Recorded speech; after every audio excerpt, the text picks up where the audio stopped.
Close your eyes for a moment. Imagine you are standing at the edge of an endless ocean. The waves are not made of water, but of light.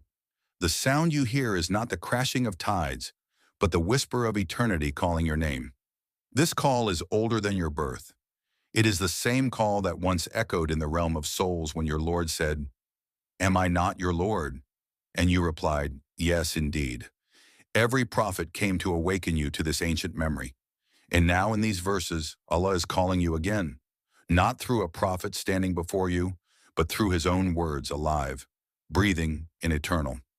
Let us listen, not only with our ears, but with the heart that has been waiting for this moment since before time began. Verse 21. O mankind, worship your Lord, who created you and those before you, so that you may attain Taqwa, God consciousness. The first thing to notice, Allah does not say, "O believers." He says, "O mankind." This is not a private conversation with a select group. It is an open invitation to every soul that walks the earth. The call does not discriminate between believer and non-believer, saint and sinner, rich and poor, learned and unlearned. Why? Because the essence of this call is not about where you stand right now, but about where your heart can go. Worship your Lord. This is not merely bowing the head in ritual, but bowing the ego in reality. True worship begins when the illusion of self-ownership shatters, and you realize, I do not own my breath, my heartbeat, or even my next moment. All is from Him. The verse then reminds, who created you and those before you. This is the Qur'an's gentle way of saying, you are part of a long story. You were not the first to walk this path of longing, nor will you be the last. Every generation before you was called to the same truth. Some answered, some turned away. Which side will you stand on? So that you may attain Taqwa, here lies the heart of the matter. In the language of the mystics, Taqwa is not only fear of Allah, it is the awareness of His constant presence. It is living every moment as if you are standing before Him, because in reality, you are. The Sufi masters say, worship polishes the heart, remembrance awakens the soul, awareness transforms the life. To live with Taqwa is to walk in the marketplace and still feel the pull of the divine within. It is to eat, speak, love, and rest with the silent knowing that He is with you, watching you, loving you, guiding you. Verse 22. He is the one who made for you the earth as a resting place and the sky as a canopy, and sent down from the sky water, and by it brought forth fruits as provision for you. So do not set up rivals to Allah while you know. Here Allah takes the seeker by the hand and walks him through the signs. Notice the intimacy. The earth as a resting place, not as a prison, but as a home in which you can breathe, walk, and live your story. In Sufi thought, the earth is not just soil, it is the stage upon which the soul enacts its journey toward the beloved.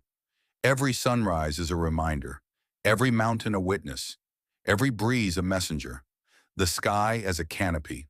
Think of it. The sky is not falling on you, it is held in place by the will of the most merciful. Its vastness humbles you, its beauty stirs you, its storms remind you of His power, and its calm reminds you of His mercy. Water from the sky, every drop that falls has been written since eternity. The rain does not choose where to land, yet it gives life to whatever it touches, a reflection of divine mercy which flows to every heart that is open. Fruits as provision. Here Allah subtly awakens gratitude.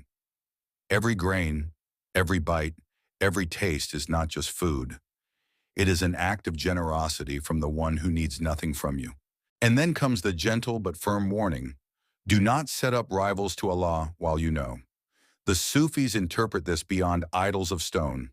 Rivals to Allah can be anything you place above Him in your heart.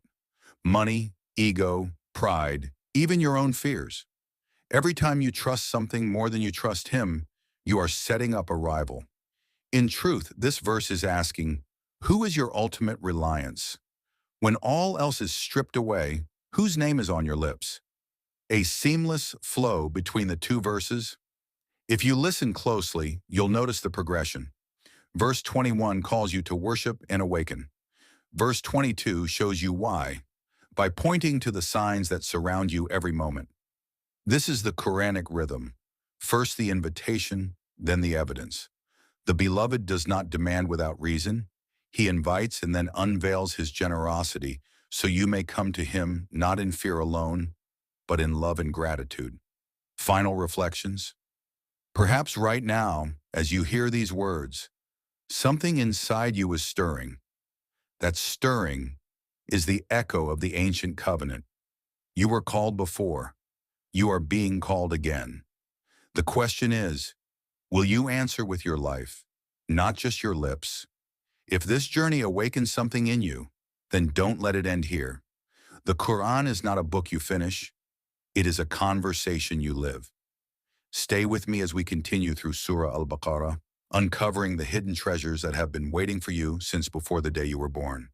Your Lord is still calling. Will you answer?